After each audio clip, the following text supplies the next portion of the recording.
जहां दोस्तों, तो क्या नीतीश के बाद अब सीएम बनेंगे चिराग?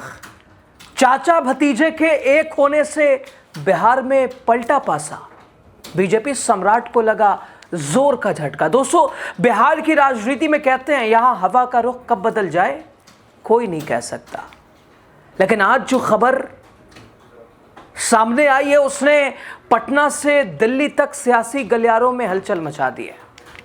वो चाचा और भतीजा जो एक दूसरे की शक्ल तक देखना पसंद नहीं करते थे, वो परिवार जो रामविलास पासवान के जाने के बाद दो फाड़ हो गया, क्या वो अब एक होने जा रहा है? क्या एक हो गया है? दोस्तों, पशुपति पारस का एक बयान और बिहार की सियासत में मानो खेला शुरू होने की बू। दोस्तों, पारस ने न सिर्फ मिलन के संकेत दिए बल्कि चिराग पासवान को मुख्यमंत्री बनाने की बात भी कह दी। तो क्या नीतीश के बाद ही चिराग? आपको बताएंगे। नमस्कार, आपका बहुत स्वागत। द राजनीति बिहार का खास सेगमेंट आप देख रहे हैं, मैं हूं आपके साथ यासूब रजा। दोस्तों, बिहार की राजनीति में सबसे बड़ा इमोशनल ड्रामा अब अपने क्लाइमेक्स पर पहुंच गया है। जिस हनुमान ने मोदी के लिए अपनी पूरी ताकत झोंक दी, अब उस हनुमान को अपने ही घर में वो सम्मान मिलने जा रहा है जिसकी उम्मीद तो किसी ने नहीं की थी।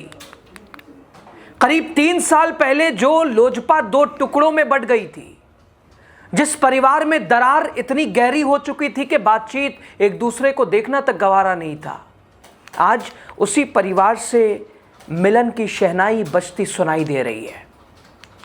दोस्तों, पशुपति कुमार पारस, वो चाचा जिन्होंने कभी बगावत का झंडा बुलंद किया था, आज उनके सुर पूरी तरह से बदल चुके हैं। अभी कुछ दिन पहले ही एक पारिवारिक कार्यक्रम में जब ये चाचा भतीजा आमने सामने हुए थे, आपने देखा था, चिराग ने पशुपति पारस का पैर छुआ था, आशीर्वाद लिया था। दोस्तों, मीडिया से बातचीत में पशुपति कुमार पारस ने मिथिलांचल के संस्कारों का हवाला देते हुए साफ कह दिया कि मिथिलांचल में कल्चर है कि जब भतीजा चाचा को प्रणाम करता है तो निश्चित रूप से चाचा का दिल पिघल जाता है। लेकिन बात सिर्फ परिवार की नहीं है, बात तो कुर्सी की भी है। पारस ने पहली बार कैमरे के सामने वो बात कह दी जो बिहार के सियासी समीकरण बदल सकती है। दोस्तों, जब उनसे पूछा गया कि क्या चिराग को मुख्यमंत्री बनना चाहिए, तो जवाब मिला, मेरा भतीजा है, खून का रिश्ता है, वो मुख्यमंत्री बनेगा तो मुझसे ज्यादा कौन कुछ होगा। हाँ, बनना तो है, आज नहीं तो कल बनेंगे ही। हम लोगों ने दिल से आशीर्वाद दिया है, हम चाहते हैं कि परिवार एक हो, पार्टी एक हो जाए, तो मुझे बेहद ही खुशी होगी। लेकिन सवाल ये, क्या चिराग पासवान इस ऑफर को स्वीकार करेंगे? लेकिन दोस्तों, सवाल ये, क्या चिराग पासवान इस ऑफर को स्वीकार करेंगे? चिराग अभी खुद उन्होंने साफ कह दिया कि इस रेस में हम नहीं हैं, हम मोदी जी के हनुमान ने कैसे हो सकते हैं। लेकिन पशुपति पारस का यह सरेंडर बताता है कि बिहार में दलित राजनीति का नया ध्रुवीकरण होने वाला है। अगर चाचा भतीजा एक हुए तो रामविलास पासवान का वोट बैंक जो बिखर गया है थोड़ा बहुत, वो फिर से एक हो जाएगा। अगर ऐसा हुआ तो आने वाले समय में चिराग की रोशनी कई दिग्गजों का खेल बिगाड़ सकती है। बहुत ज़्यादा तो नहीं, अगर देखा जाए तो पशुपति पारस फिलहाल न कोई पद न कोई व्यवस्था, लेकिन बहरहाल गिने चुने जो भी हों, और विलय से बड़ा संदेश भी जाएगा, और ना मिलने से एक संदेश ये भी कि भाई चाचा भतीजा आपस में ही विवाद है तो फिर क्या ही। दोस्तों, हालांकि नीतीश कुमार के बाद बिहार का वारिस अगला कौन होगा, ये सवाल लगातार सालों से बिहार की राजनीति में तैर रहा है। और फिलहाल जब पूरी उम्मीद लग रही है कि नीतीश कुमार जा रहे हैं, तो अब भी पूरी तरह से सस्पेंस है कि नीतीश के बाद किसको मिलेगी बिहार की कमान। दोस्तों, एक तरफ तेजस्वी यादव की दावेदारी है, नीतीश कुमार के बाद निशांत के बेटे वो भी अब कतार में है, तो दूसरी तरफ भारतीय जनता पार्टी भी अपने चेहरे को, अपने सपने को पूरा करने के लिए लगातार कोशिश कर रही है। और तीसरी तरफ चिराग पासवान को जिस तरह से युवा आइकन के तौर पर पेश किया जा रहा है और अब चाचा का साथ मिल रहा है, तो उससे ये साफ है कि चिराग की दावेदारी अब सबसे मजबूत भी एक तरह से वो भी फिलहाल तो नहीं, लेकिन आने वाले समय में उस दौर से पीछे नहीं है। चूंकि कह चुके हैं बिहार फर्स्ट, बिहारी फर्स्ट का नारा, राजनीति बिहार की ही करना है। तो दोस्तों फिलहाल अगर बहरहाल उन्होंने खुद अपने आप को इस रेस से हटा लिया है, लेकिन हां आगे के लिए, आने वाले चुनाव के लिए 2025 के बाद अब 30 चिराग पूरी तरह से बिहार में नजर आएंगे। तो क्या सिर्फ एक पारिवारिक मिलन है या फिर सत्ता की नई बिसात है? पशुपति पारस ने गेंद अब चिराग पासवान के पाले में डाल दी है।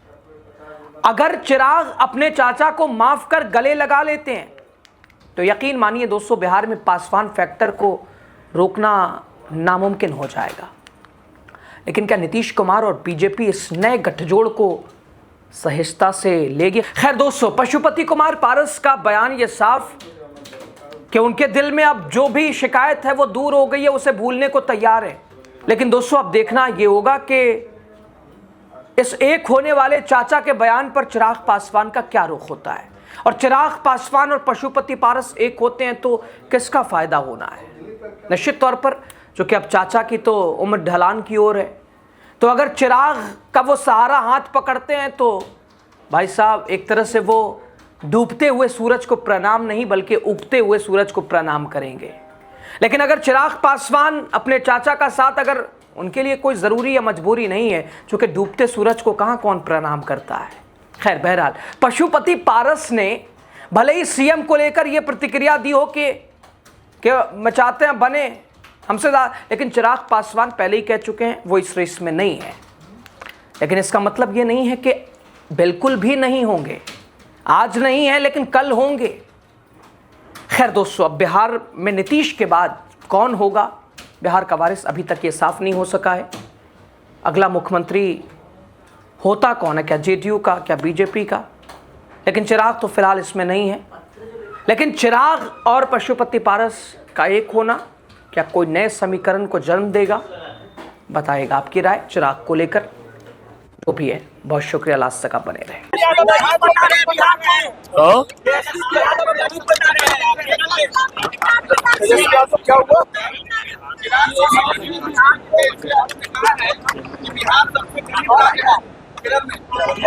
दूसरे राज्य में जाकर नेता प्रतिपक्ष चुनावी लाभ के लिए अपने ही गृह राज्य को बदनाम करने का काम कर रहे हैं। और अगर दूसरे राज्य में जाकर अगर उनको ये बताना पड़ रहा है कि बिहार सबसे गरीब राज्य है, तो बिहार को गरीब बनाने वाला और बनाए रखने वाले की भूमिका में कौन लोग थे, ये जवाब भी तेजस्वी जी को देना चाहिए था। वहां पे बताना चाहिए था कि मेरी पार्टी, मेरा परिवार जिम्मेदार है बिहार को पिछड़ा बनाने के लिए। राजद के 90 के दशक का शासनकाल जिम्मेदार है बिहार को इस बदहाल परिस्थिति में लाने के लिए, जिसकी वजह से बिहार से बड़ी तादाद में एक बड़ी आबादी को बिहार छोड़कर पलायन करके दूसरे राज्यों में जाना पड़ा। जो लोग आज बिहार को दूसरे राज्यों में बदनाम करने का काम कर रहे हैं, बिहार की बदहाली के लिए भी यही लोग जिम्मेदार हैं। और इन लोगों को शर्म आनी चाहिए कि आप बिहार के बारे में ऐसी सोच दूसरे राज्य में जाकर रखते हैं। बिहार के लोग भी इन बातों को सुन रहे हैं और उन्होंने इस चुनाव में भी आपके इन्हीं वक्तव्यों और आपके इन्हीं कार्यों की वजह से आपको नकारने का काम किया।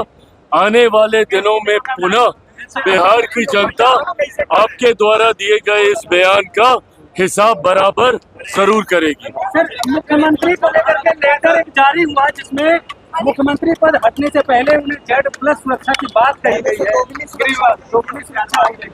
देखिए, मुख्यमंत्री जी के कद को, उनके अनुभव को और उनकी सीनियरिटी को मद्देनजर रखते हुए केंद्र सरकार और बिहार सरकार भी जो नए नेतृत्व में शपथ लेगी, दोनों सरकारों के द्वारा मौजूदा मुख्यमंत्री नीतीश कुमार जी के मान सम्मान के साथ कतई कोई समझौता नहीं किया जाएगा, ये विश्वास दिलाता है।